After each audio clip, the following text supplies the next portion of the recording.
And I spoke to people who had survived massacres of entire towns, who had seen their family members raped, tortured, killed. Maria McFarland Sanchez Moreno is the executive director of the Drug Policy Alliance, which she joined last September after over a decade as a drug policy analyst at Human Rights Watch. She's also the author of There Are No Dead Here, a story of murder and denial in Colombia. Her book chronicles that country's bloody history after the death of cocaine trafficker Pablo Escobar and the conflicts among Colombia's military, surviving drug lords, left-wing terrorists known as the FARC, paramilitary groups, and civil rights activists. The book is also a critique of how the United States inserted itself into Colombia's struggles in the name of our own war on drugs.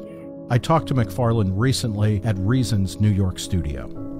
Maria, thanks for talking to Reason. Thanks so much for having me.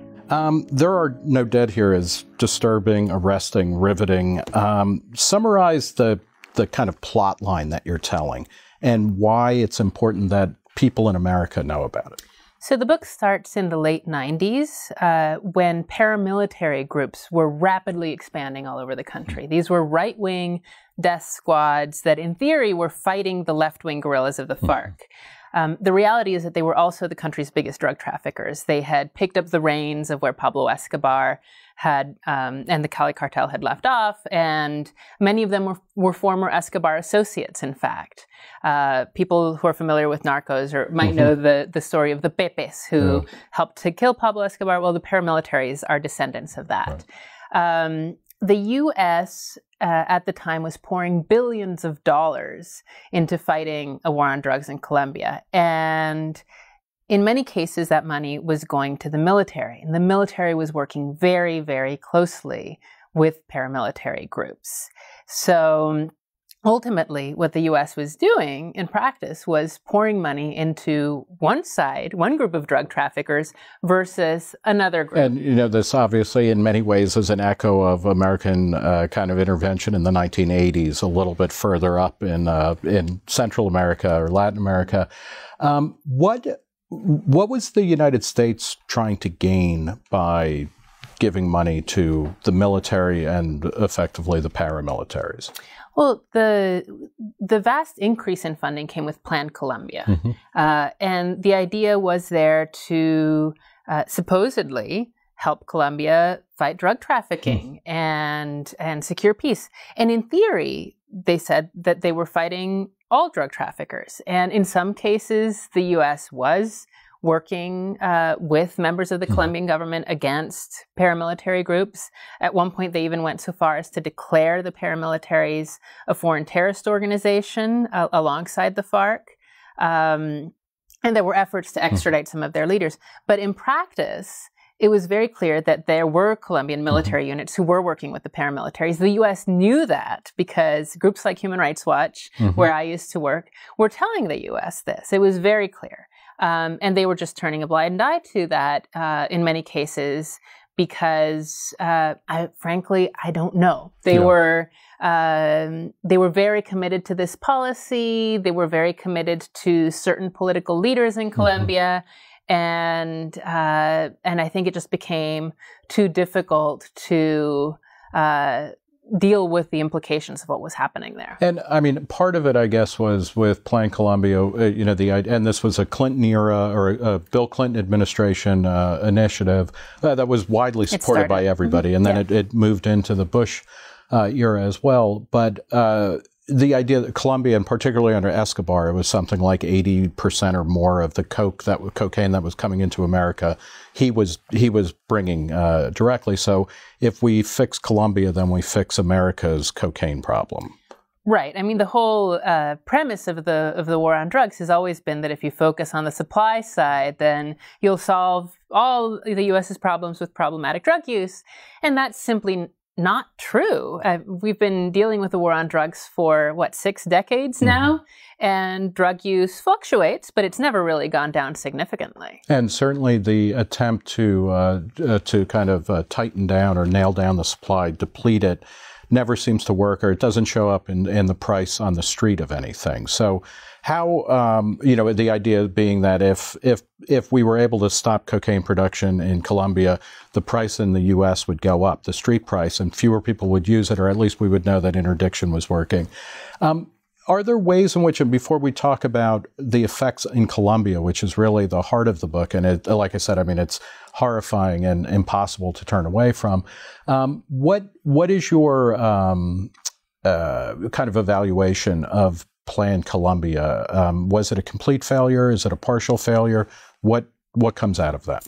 Well, Plan Colombia was overwhelmingly about military assistance. Portions of it went to the justice sector, for social and economic assistance. And I would say that those pieces are important to maintain, because you're talking about a country that doesn't have the capacity to hold people accountable when they commit crimes. I mean, this is one reason you have massive atrocities and everyone gets away with everything. On the other hand, I think that to some extent, all of this money is going to waste as long as you don't deal with the underlying problem of the illicit market in drugs, which is fueling organized crime on a massive scale. I mean, there are so many profits that can be obtained from that market that no matter how much money you put into fighting organized crime, there are always going to be new leaders who step into the shoes of those who've been arrested, and it's just going to continue. So, I mean, ultimately then, and we'll talk about this when we talk about your relatively recent role, a new role at Drug Policy Alliance, but I mean, until we get rid of a kind of prohibitionist mindset, we might be able to stop particular drug flows or kill particular drug lords, but the larger problem cannot be solved. Pretty much. Yeah.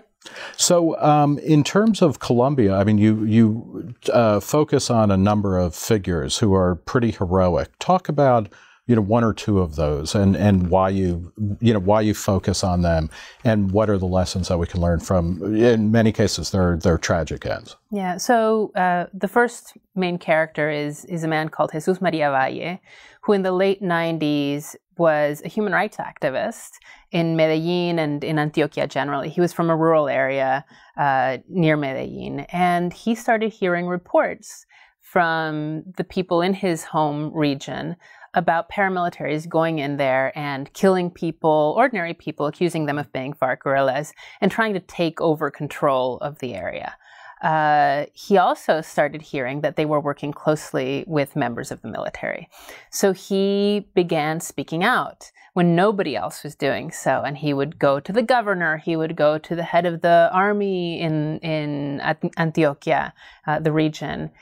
He spoke on TV, he wrote articles, gave speeches, and repeatedly got shut down. People ignored him. People said it's not true. At one point, the army sued him for defamation. The governor, who later became president, Álvaro Uribe, allegedly said that he was an enemy of the armed forces because of the things he was saying.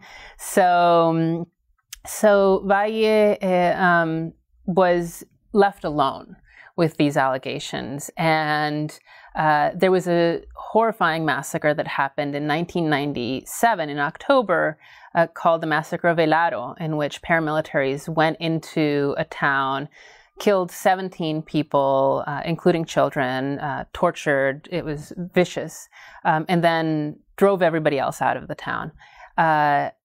Valle had warned that something was going to happen. He tried to get help, and then later he repeatedly said, the military was involved in this. I have evidence. A few months later, he was killed in his office in Medellin, and the case was essentially buried. Nobody really got to investigate in depth. Some people tried early on, but they didn't find the killers until much later. And only in the last month or so, we've been hearing some new information coming out about who was behind his death. And my book includes a fair amount of information about that as well. But the thing is, Valle inspired other people. And he showed how important it was to tell the truth.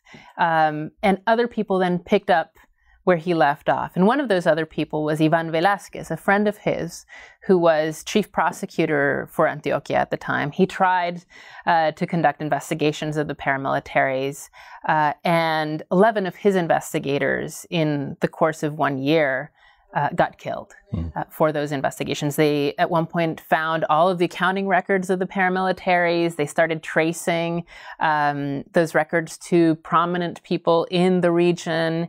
And that investigation got shut down, apparently by more senior people in the Attorney General's office. And after the investigators were killed, Ivan said he was asked to resign, and that ended. But years later, he ended up on the Supreme Court of Colombia, and he led what became known as the parapolitics investigations, where he documented links between the Colombian Congress and paramilitary groups and showed how paramilitaries had helped members of Congress engage in electoral fraud. And a third of the Colombian Congress ended up investigated, and many of them in prison for working with paramilitaries. And that in turn led to, in conjunction with other efforts, a situation where suddenly a lot of the truth about the paramilitaries was coming out. And even though Colombia still has serious problems and descendants of paramilitaries are still out there committing crimes, I think it could be much, much worse if all of that hadn't come out. So there are good lessons. It's terrible that people had to die to get to this point, but it's also true that even in the darkest of times, if you stand up for principle, as these people did, you can prevail. Right. And you're cautiously optimistic. I mean, Colombia has negotiated what seems to be a decent peace accord with the FARC. So, I mean, how, are you optimistic, or how optimistic, how cautious are you about optimism for Colombia? I think it's complex for the same reason I was mentioning before about organized crime. They do have a peace deal with the FARC, and it may well be that that actor in the conflict, or much of it, does disappear, does enter the political system. And as Ivan, one of the characters, notes, that might help to take away one of the excuses that paramilitaries and other people on the right have had for persecuting people on the left, and killing them and so on. However, I think that as long as you have the illicit drug market, you're going to have actors out there who want to control territory. And we're already seeing examples of armed groups going into areas that the FARC left and taking over control, because the state doesn't have the capacity to protect or control those areas. And frankly, with so much money, they can just corrupt police and military officers, and it becomes very difficult to resist efforts by armed groups to go in. What is your take on Donald Trump has been president for a year? If nothing else, he hasn't articulated a lot of clear policies on a lot of things. He seems to be very personally anti-drug. How is that affecting foreign policy in the Trump administration, and particularly Latin America? Well, at least when it comes to Colombia, I think people have been pretty shocked by the way Trump has treated the country, because here's a country that has suffered devastating losses in the name of the war on drugs. And throughout Plan Colombia, the government at least was always trying to portray itself as the U.S.'s best partner in Latin America. And suddenly Trump comes out and says, I'm going to decertify you as a partner in the war on drugs, simply because they started trying to do things a little differently. The background to this is that in the last couple of years, Colombia said they were going to stop aerial fumigation of coca crops. And there has been an increase in coca cultivation. There also, is this deal with the FARC, and Trump doesn't seem to look upon it very favorably. So that might be what's driving Trump. I don't think he articulated it in a great deal of detail, but I think it did come as a shock to Colombians. And, I think for Latin America experts, it's kind of surprising also, given how close the U.S. and Colombia have been in the past. Let's talk about the Drug Policy Alliance. What are your priorities as executive director? And you became executive director last August, right? September. September. Yeah. Okay. So yeah. So I think we have to focus on three things right now. One, obviously, we have to look at overdose. This has been a priority for for Drug Policy Alliance for a long time. We've been pioneers working on overdose and pushing for harm reduction solutions. In other words, measures that recognize that some people are going to use drugs problematically and that we should try to reduce the harms associated with that, as well as reduce the harms associated with criminalization. And so we've been pushing very hard for measures like supervised consumption sites, where people who are going to use drugs anyway, can use them under the supervision of trained professionals who can monitor them for overdose, stop the overdose if necessary, and provide referrals for other services or treatment if that's what they want. We've been pushing for access to naloxone, the overdose reversal medication, not only in the hands of first responders, but also in the hands of people in the community, people who are closest to those who are likely to overdose. That seems to be gaining a fair amount of acceptance, if not quite popularity, both among law enforcement and first responders and people at large, right? Yeah, absolutely. Naloxone has gained a great deal of traction. 911 Good Samaritan laws also have been gaining a lot of traction, and we've been working on those for a while. But we do want to see more of a move on supervised consumption sites and on complete packages of harm reduction, and also against state measures that undermine those moves. For example, we've documented recently how many prosecutors in states that have been very hard hit by the overdose crisis are pressing drug-induced homicide charges. So charges against people who share drugs with a friend or maybe sell some small amount, who are often people who use drugs themselves, charging them with murder when there's an overdose, which doesn't solve anything. It's not been shown to have any deterrent effect. It just locks somebody up for decades when that's a person who themselves has problems. And it makes it less likely that people will call 911 because they don't want to be prosecuted. So it undermines the effects of the 911 Good Samaritan laws. But so that's one piece of it. And it's also responding to Trump and Sessions because their approach is very much, at least if you go by their rhetoric, very much an old school, let's double down on the war on drugs, let's go after dealers. And that's what got us here in the first place. The fact that people are afraid of talking about their personal drug use, of seeking help, that there is no help because there's been no investment in that kind of assistance in so many places, means that people are going to be underground and are much more likely to overdose. Now, on the one hand, you have the opioid crisis, and whether it's cheap heroin or pharmaceuticals that are being used in various ways. You have that going on, and it seems to be intensifying. On the other hand, we have throughout the country a growing acceptance of marijuana legalization and a de-escalation or a demobilization of the war on drugs. What's going on there, and how is DPA working to kind of further the positive? I don't want to say the positive side of the war on drugs, but the places where the war on drugs is kind of the drug warriors are declaring an honorable peace and trying to get the hell out. Well, I wouldn't say the drug warriors are declaring an honorable peace on marijuana. Well, even with Trump, it's interesting. When he was a candidate, he said that pot legalization should be handled at the state level. Obviously, Jeff Sessions has said something recently that it's like, I don't care about that. I want federal prosecutors to enforce federal laws. It remains to be seen where that's going on, but certainly Gallup has polls out showing something like 61%, including 50% of Republicans now believe that essentially pot should be treated like beer, wine, and alcohol. So something is changing, right? Oh, public opinion has changed dramatically on marijuana, and definitely a substantial majority of the country is in favor of legalizing marijuana for adult use. And I think we're going to keep seeing progress on that front, even though Jeff Sessions is clearly trying to stop that. And I would not be surprised if U.S. attorneys, emboldened by Sessions, did try to prosecute, some easy target in some of the states that have legalized.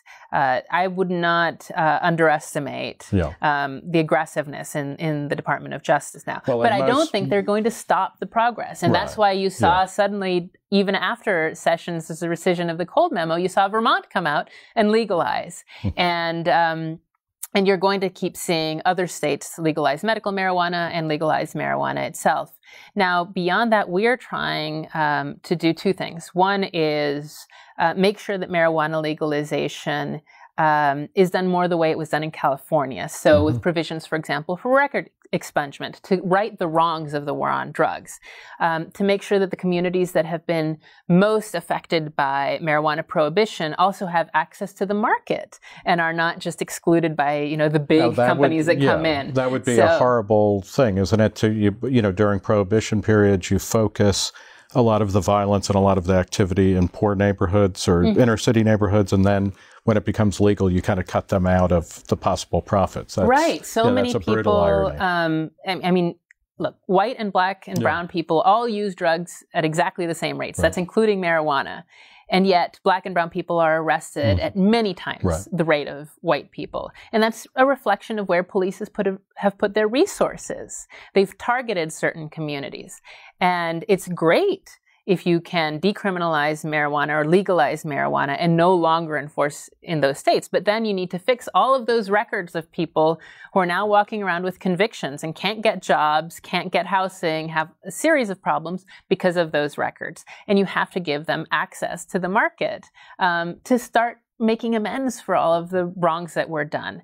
The other issue here that we need to look at is how to protect the states where marijuana is legal from the federal government. And you already have the Rohrabacher-Farr Amendment, which is attached to spending bills, and we have to reattach it to every new spending bill to protect states where there's medical marijuana. So it bars the Justice Department from using federal money to go after medical marijuana in those states. What we'd like to see is something like the McClintock Amendment that's been proposed in the past, which would apply that to states where adult use is legal as well. Which is also kind of comforting. I mean, Rohrabacher, McClintock, these are kind of right-wing, libertarian, conservative Republicans who are at the forefront of this, which shows, some like a new consensus. Well, this is not a partisan issue, and marijuana is certainly not a partisan issue. Now, I think that the other thing we need to be looking at is decriminalization of personal use of all drugs.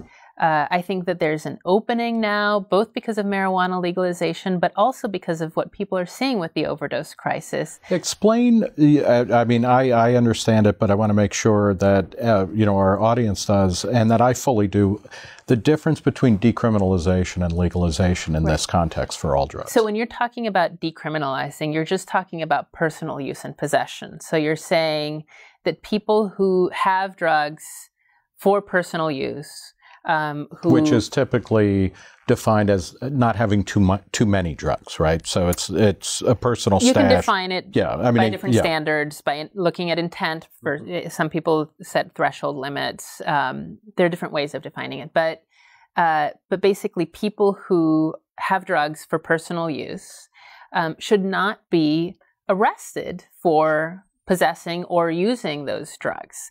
You shouldn't be facing a loss of your liberty simply for your personal choices about what you choose to consume, as long as you're not harming somebody else. If you harm somebody else, if you neglect your children, if you commit a crime, a different crime under the influence, and harm others, then it might be legitimate to criminalize. But simply because you possess drugs for personal use, you shouldn't be facing prison. And the data is incredible.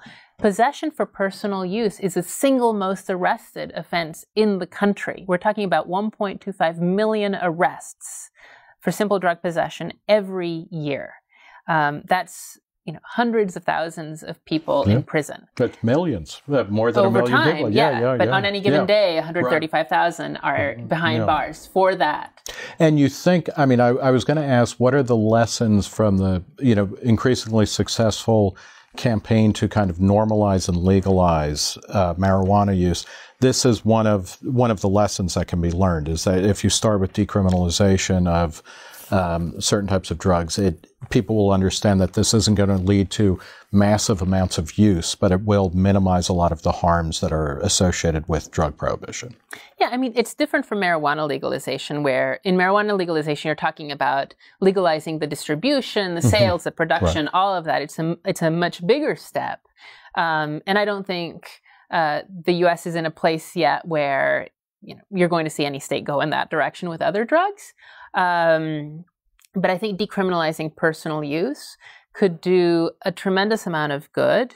It could mean that you start having people come out to the surface, no longer be afraid to ask for help. And you could then have much more effective public health interventions for people who actually do have problematic drug use. And yeah, the truth is, other states have decriminalized personal use of drugs, like Portugal has. Some countries never criminalized in the first place, like Spain. And when Portugal decriminalized, you didn't see any significant increase in drug use. And instead, you saw a dramatic decrease in overdose and other negative consequences. They invested in the public health side, but the results have been pretty spectacular. Well, hopefully we'll be learning how it affects Americans too, decriminalization. I want to thank Maria McFarland for talking to us. She is the executive director of the Drug Policy Alliance, and she's the author of the new book, There Are No Dead Here, A Story of Murder and Denial in Colombia. Maria, thanks for talking. Thank you so much. For Reason, I'm Nick Gillespie.